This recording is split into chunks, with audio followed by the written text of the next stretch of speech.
Conjin Church.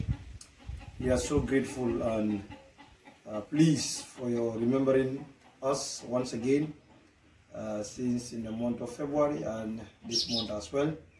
We are saying thank you so much for what you have been given, and we pray that as God have touched you with the heart to remember us here, we pray that God will continue to increase you more and more in the name of Jesus. Amen. And we are so delighted, okay, we are so out of words to say thank you.